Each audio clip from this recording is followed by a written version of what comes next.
The mission of FSU Coach is to prepare and equip the next generation of coaches and sports professionals with best practices and current research to enable them to pursue excellence. We have 2 academic programs, the online graduate certificate, which is 4 classes, and also a 10-class master's in athletic coaching. Our graduate certificate and master's program can be started at any time, either the summer, fall, or spring.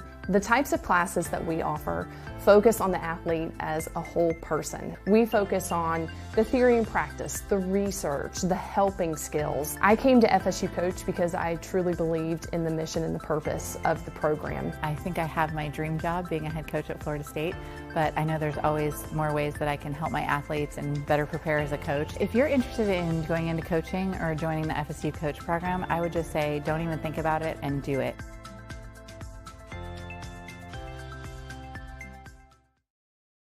Well, welcome everybody to FSU Coach Live. Hard to believe this is the start of season 5 doing this show. So thanks for those of you who've been following along over the years.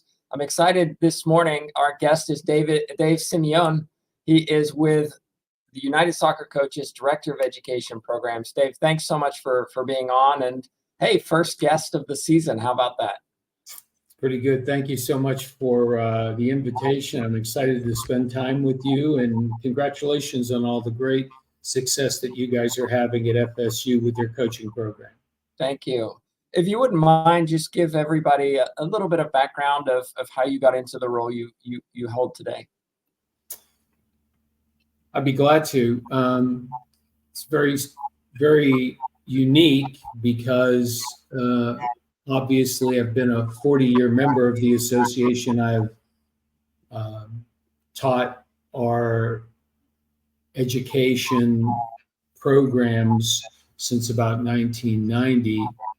And when they were developing the idea and the concept for this program, I found it very interesting. And so I decided that I would express my interest. And so over 40 years, I've been in coaching education and have served as either a state director of coaching for 2 large associations, South Texas and North Texas. And then, of course, in addition to United Soccer Coaches, formerly the NSCAA, our federation, serving on national instructional staff there. So it's been kind of a journey to get here, but it's a real pleasure to serve our members and the association. And for those who are watching live, if you have a question for Dave, just throw it in the chat box wherever you're watching from. It should come to us, and we'll try to ask it of him. You've seen a lot over 40 years, I have no doubt, and you've been part of a lot of coach education and development. What have you seen in the way that coaches are now trained compared to what they used to be trained? What is changing in the coaching landscape? It's very interesting. I mean, obviously, one of the big changes is how we use technology in coach education. There are some real upsides to that. There are also some aspects that it perhaps circumvents in person, which I think is a huge part of a coach's development, not only education, but the development, the interpersonal interaction that we all know is essential in coaching, not only with colleagues, but with the athletes, the players, support staff, administrators. It's not a virtual experience. So I think technology is one thing. Obviously, the convenience part of it is tremendous. But I think it seems to me one of the big changes too is, I think back 40 years ago about what the cost was in coaching education, and the cost now has just exploded because all of the expense having to do with technology or in-person or travel, compensation, that's all changed too. As far as the coach themselves, it's very interesting. I didn't think about, as a young coach, how the future would really look. But I know that we have 25 and 30 and 35-year-old coaches who are on the front ends of their careers. But I think there are a lot of similarities too. We were all young coaches at one time. We were experiencing what that was, dipping your toe into the shallow end of the pool and then eventually jumping in knee deep and deeper. So I think there are still a lot of similarities in where we were, where this next generation of coaches are.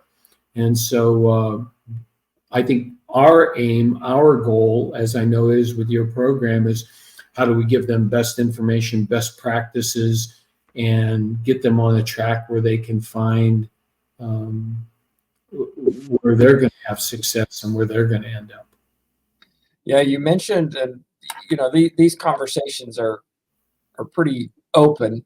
I think when we have them, you talked about the fact that the cost for coaches to be trained now is exponentially more expensive, and yet when I talk to coaches around the country, especially in Florida, one of the things that I hear is, yes, that's true, but my stipend or my salary hasn't increased along with that training requirement. So we have to go and spend all this money to get trained, but it doesn't make a difference on my salary. So why should I do it in the first place?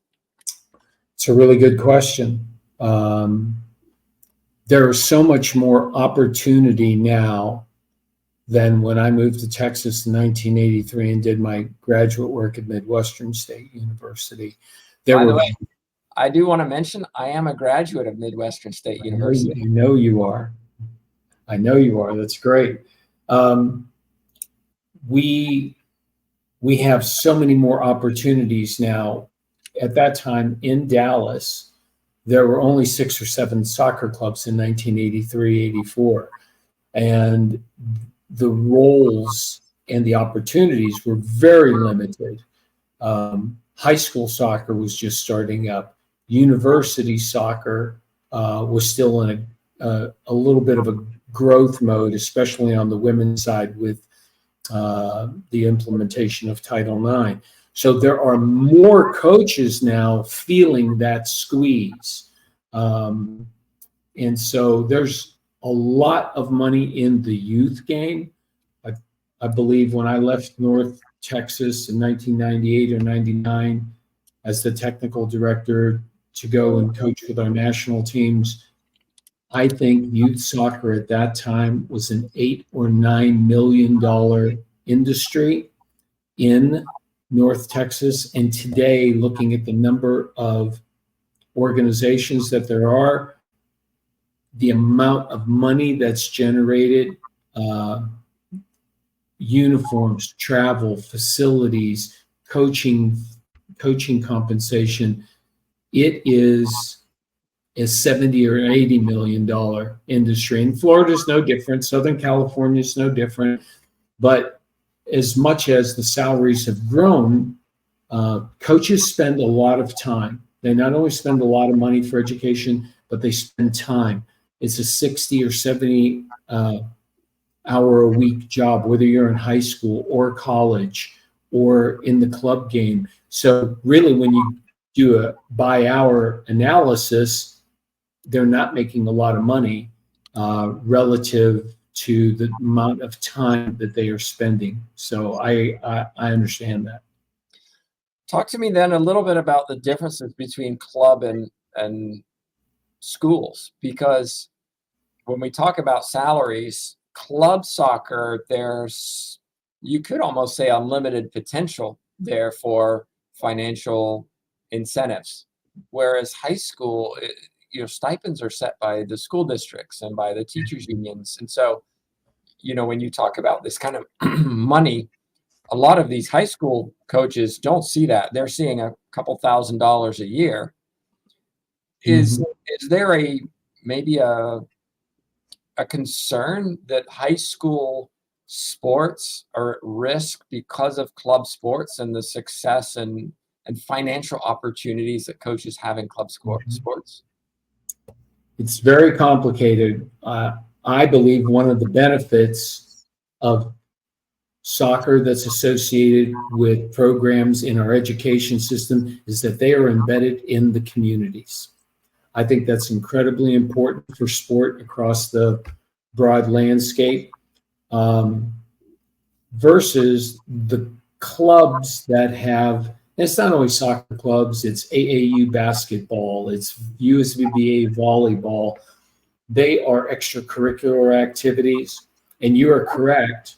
The stipends that are set typically for coaches, they're hired because of their content areas in teaching, and then their coaching. And certainly there are exceptions to that.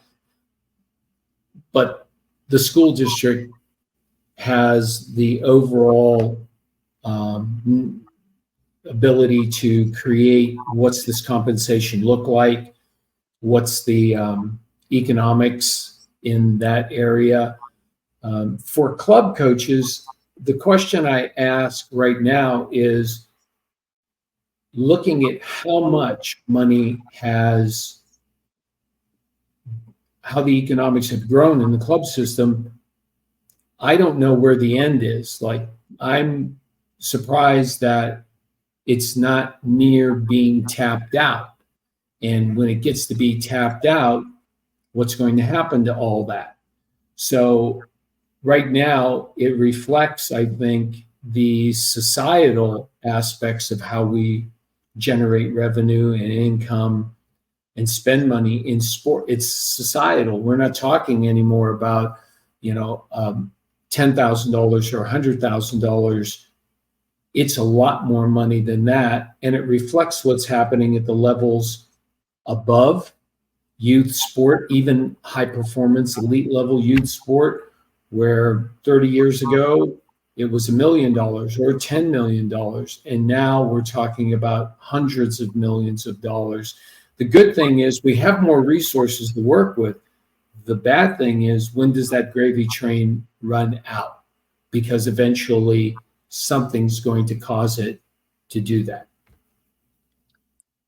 When we talk about high school coaches, club coaches, even elite level coaches, there's an expectation that coaches are well trained and certified to work with these young athletes. And United Soccer Coaches, I've been fortunate to be involved with you all and see what you're doing. But many organizations or many clubs, many high schools even, require very little to almost no coach education. And I can't talk about every state, but Florida, for example, the requirements to coach in schools is negligible, to the point where if I am a certified teacher, I am also qualified to coach, regardless of sport, regardless of my background. I can also get a emergency coaching certification and coach for 3 years with very limited training beyond first aid, CPR, AED training, etc. Nothing about the sport. Do you see that in club soccer too, where a number of coaches are coming into these club systems, making money, building a business? They may be great coaches, but what about their training? Because your training, what you offer through United Soccer Coaches, isn't a required training by X, Y, and Z organizations or X, Y, and Z clubs. Am I right? So where are the,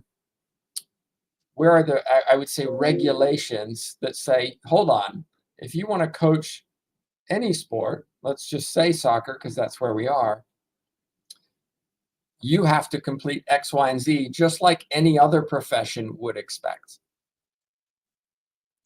Yeah, that's a really good question. The gap with administrators in higher education and in secondary education, elementary, they are most consumed with the content areas, teacher certification as an educator. there are some minimum standards when it comes to like risk management and that sort of thing. They are getting better from state to state because we all know that the National Federation of High School Sport and Coaches, it's a federation. So what goes in Virginia may not go in Florida. What goes in Texas may not go in Montana. So they are getting better with that, but they are most consumed with the teacher's certification and risk management. And from district to different district, it can vary. Credentials, I think, or what we're talking about, and what are the minimum standards. So in the club environment, it seems to me that there is more discernible standards, where to coach at this level, you need this. To coach at this level, you need this. It's not perfect. I think there's also a chance, and you're seeing it now in our confederation, and you can see it across Europe and somewhat across South America. There might become an overregulation.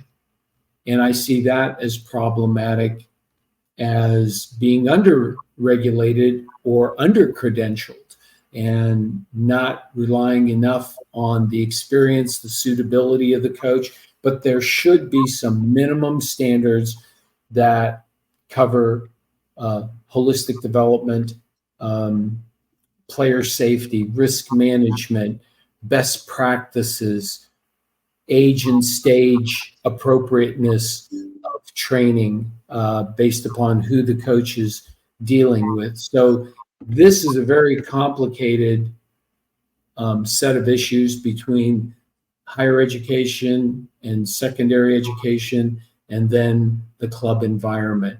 So there's this balance between underregulated and what is the right measure of that in order to educate coaches and to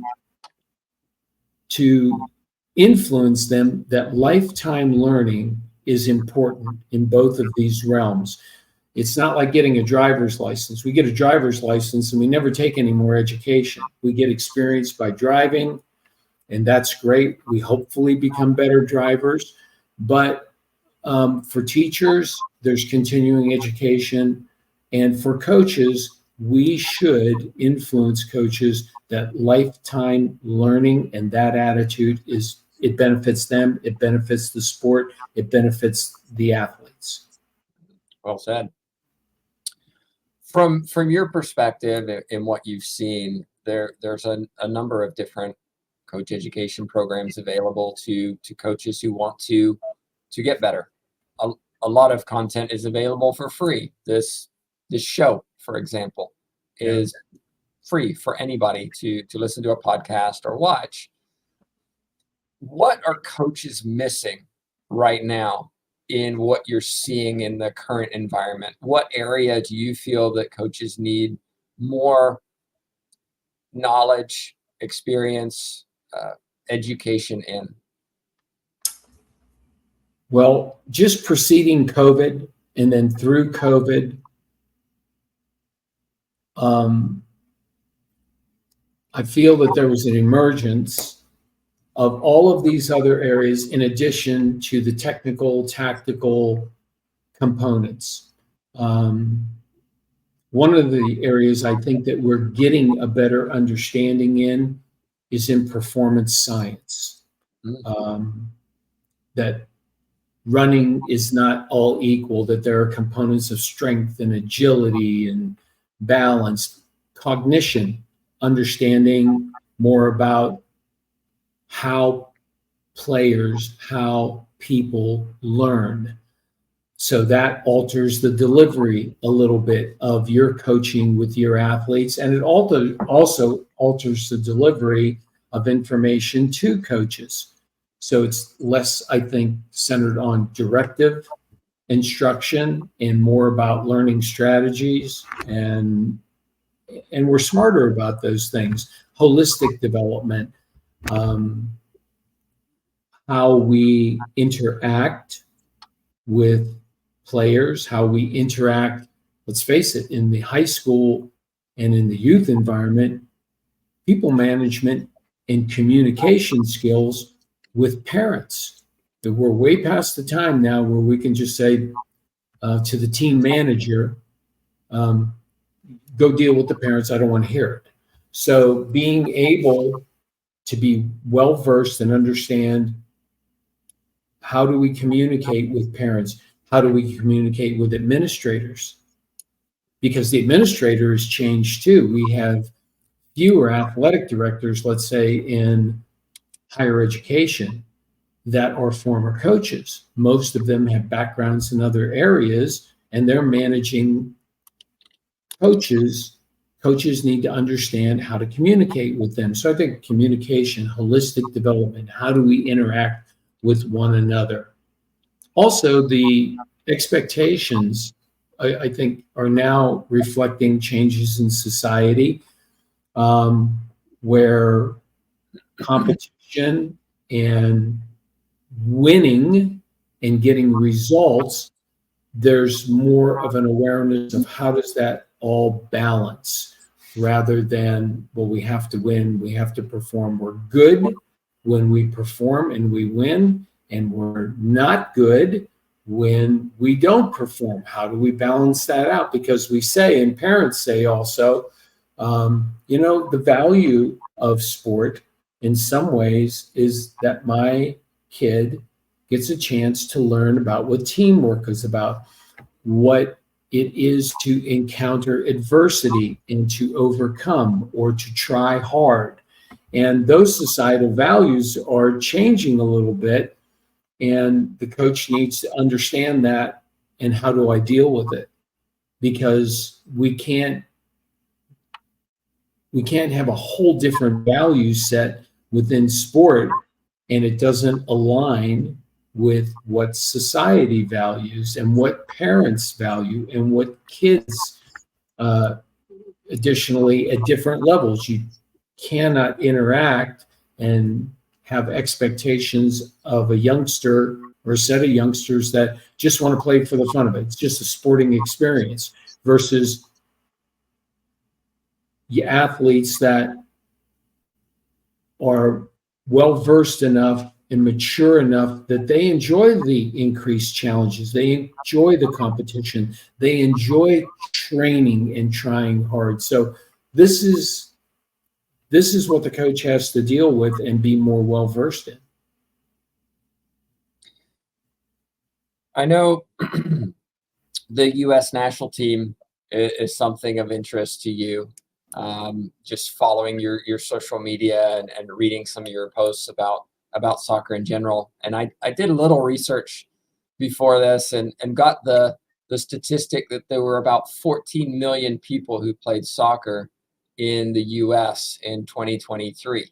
And there are millions of youth athletes, there are millions of adults who play soccer in the U.S. Mm-hmm. Yet, when we look at the teams from a national perspective, we see that the women's team has been hugely successful over the last couple of decades, and the men's, shall we say, less successful. And I'm curious, given the numbers, the sheer numbers of people playing soccer in the U.S., one would expect that translates to success at the highest levels, because you will find those elite athletes who just are above everybody else. I'm curious what you see. What if the women's soccer team done in order to establish that success? And what do you feel from a national perspective the men's team need to do in order to replicate that? Or is it simply a case of demographics, where there's just less women playing soccer in the world, therefore those that do have a better chance of being successful? I'm just curious for your thoughts, because I'm from England, right? We bleed soccer. It's in our blood. And so even this summer, there was, analysis left, right, and center about how England performs. Yet, I'm curious your perspective in the U.S. Well, it's interesting.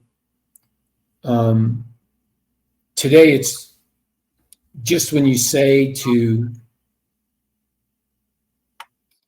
a younger generation of coach, player, parents, when the men qualified in 1950 for the World Cup, we didn't qualify again until 1990. And people find that hard to believe. It's true. So the men, it's been a different kind of trek and road than for the women. You have to remember that with our national team on the men's side and through our confederation, only 2 used to qualify out of CONCACAF, and now it's 3. The landscape within our confederation, when you talk about qualifying for the World Cup, has changed. We don't see Mexico right now. They have their own problems. Yeah. So we are not alone in this. I think on the men's side, we've made some mistakes.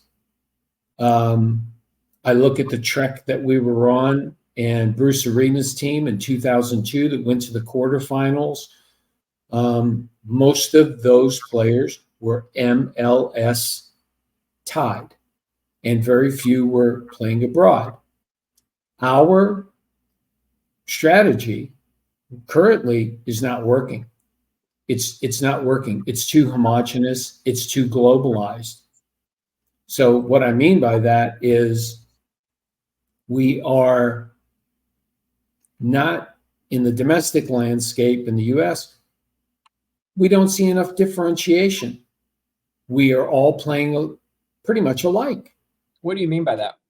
Well, I think if you go back 30 years, the kind of kids with the kind of mentality and the kind of playing structures in Florida were different than what we experienced, the kind of players that we got out of Texas or we got out of Eastern New York. We got this big, broad variety in the East, in Philadelphia, in Eastern New York, in New England, hunting, chasing, kicking at people, versus in California, yes, it was competitive, but you developed a different kind of player. The playing seasons were longer. There was not as much indoor soccer. People were outdoors in Texas or Phoenix or Florida. You're outdoors 10 or 11 or 12 months a year, versus in the Northeast, you developed a different kind of player because of the climate, the playing seasons, the influences of ethnicity or personalities in those regions. So right now we have a very globalized and a very homogenous approach. We don't talk about developing individual players, the individual characteristics and playing personalities. We have a much more globalized approach in how the game must look. It looks a little bit like chess on grass. And so that's due to, we can go on the internet, we can get Pep Guardiola's game model. Well, let's play like Pep. Well, that's good, but you don't have all the Argentinians that Pep has at Manchester City. So we've gone to a more macro view of this. I don't think we do as good a job right now of developing individual player characteristics and player qualities. And so now when young men are getting to be 17, 18, they have some quality about them, but now we've abdicated and we've just sloughed off the responsibility. Send them to Europe. Let them be developed there. I don't think it's working. And it doesn't help, obviously, when we get a lot of marketing that this is a golden generation. That heaps up the expectation. And what it's showing us is that we're probably overestimating where we really are. And not really realistic. So I think it'll be interesting. You want a European manager? Okay, bring in a European manager. I worked with Bora when he was our national team coach, leading into '94. And I saw his train of thought, and he, to his credit, he figured out the American player. This is our qualities. This is the way that this team will play. Right now, I think our emphasis in the game models and the overarching issues of how we set our team, we're going to try and be like Belgium, we're going to try and be like France. I'm not so sure that's working for us, but we need to assume more ownership domestically of developing players and not be so preoccupied. It's great in the transfer market. We're making a lot of money. We're changing a lot of dollars and euros, but I don't see the proof in the pudding. If that is working so well, why did we lose to Canada this past weekend? Why aren't we deeper in talent? We have more resources. We have more money. We're more sophisticated in how we coach, but we have fewer top talents in a country of 340 million people versus Holland with 9 million, okay, versus Czech Republic, versus Germany, which is the size of the state of Montana. The one thing about the Germans, they own their soccer. Like, they own their soccer. So we have to get that feeling back. We have to want more ownership of the development of our elite level players. And then the few that need to go to Europe, that it's suitable, but it doesn't do our guys any good to go to Europe and sit on the bench. It's telling us something. We need to be tuned into that. The women, think there's more intersection across the board with our women. I think national federations, clubs, and other environments have appropriated more resources because there is a greater interest. Attitudes in society in Europe have changed. So women are playing more football. There's better coaching. The league structures are different. And I have to give, Emma an awful lot of credit coming in, doing the things that she felt that in a very short term are going to benefit and did benefit the players that she has currently in the playing pool, and she wins an Olympic gold medal. So she deserves a lot of credit for doing that, and getting the women back on their front foot. So there are some similarities. You see much more cross-pollination across the global game. We need to understand what do we need to do in order to find ourselves rather than try and become replicates of other playing models.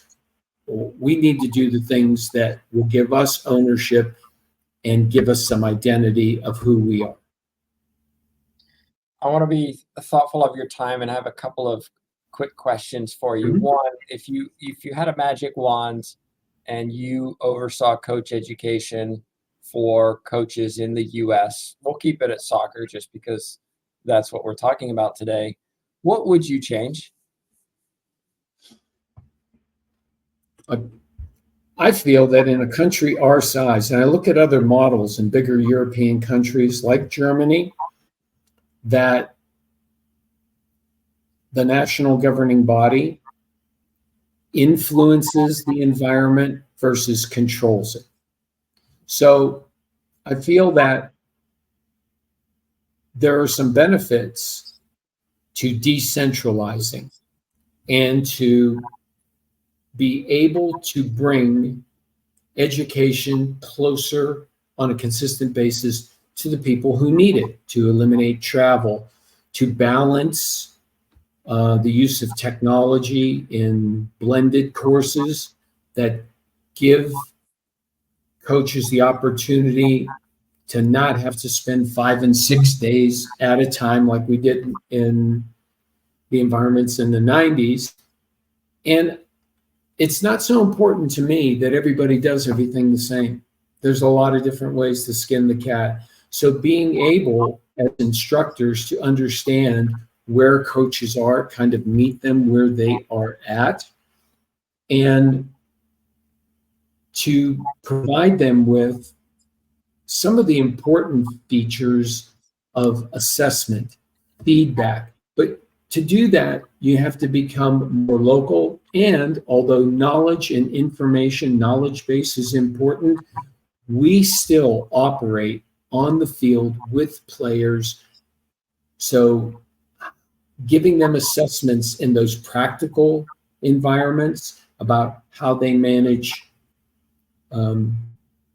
the number of players in an activity, where do the balls come in, the size of it, the shape of it, do you use small goals, do you use, and in those in-person environments, one of the things that influences learning is that they are observing not only the instructor, but they are also observing the others teaching. And in that process of, that seems to work. How do I do that? I think that's an invaluable part of coaching development. So while we want to balance out time, convenience, and cost, how do we get to more of that? In talking to people, my colleagues abroad, that's what their emphasis and their focus is right now. How do we get on the grass more? How do we interact more? So I think those are some of the areas that if we could wave that magic wand, those are some of the things that I think about. Yeah, I agree with you. I'm taking some online courses here at FSU, and I would argue, I say this carefully, but I've learned more from being in the class and seeing how the instructor instructed than the actual content of the class, because I've seen different ways that they've approached things that I haven't done, where I've been able to say, wow, I never thought about doing it like that. I'm going to incorporate that into my class. And it's been less about the actual content of the class and more how the delivery of that content, which has been educational for me. That's absolutely where the rubber meets the road. How does the student coach assimilate that information? It's processed.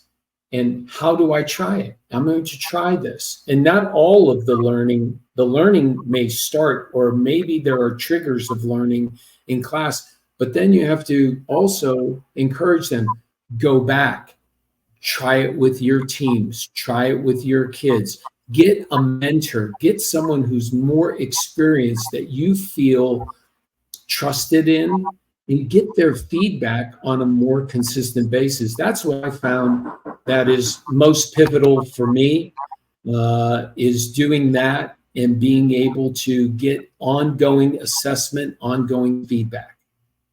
Huge. And I won't get too much on my soapbox to say that having a mentor, an outside observer of you coaching, is absolutely essential, because not enough coaches do it.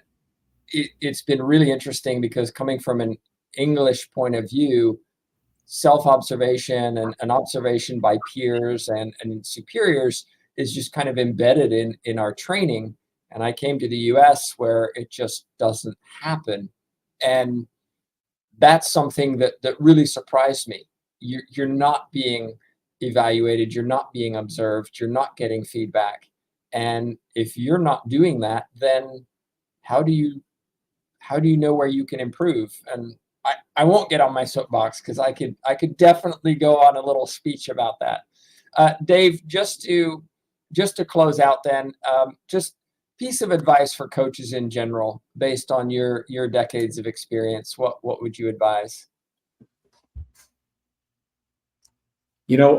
I believe that a coach's individual capacity to continue to be curious about things, to continue to learn, to continue to work at it and not to be afraid to encounter like that didn't work. Why didn't it work? It seemed to work before. To understand the complexity of coaching and teaching, I think is so important over the long term of a coach's viability to continue to improve. Just continue to improve and seek out information and experience. If somebody is watching or listening to the podcast at a later point and has a question for you, what's the best way for them to get in touch? Yes, my email, which is dsimeone@unitedsoccercoaches.org. That's the best way to get a hold of me. Obviously, we offer a whole realm and menu of online synchronous and asynchronous education, as well as blended in-person and specialty courses, which incorporates everything from performance to psychology, director of coaching. So we have a really full menu that would be attractive to coaches at different levels and of different interests. Dave, thanks again for joining us. And just a reminder, everybody, we try to offer these during the year every couple of weeks. So be sure to subscribe to the YouTube channel, podcast, wherever you're watching. But on behalf of myself, Tim Baghurst, and Dave Simeone, we'll see you next time. Thank you.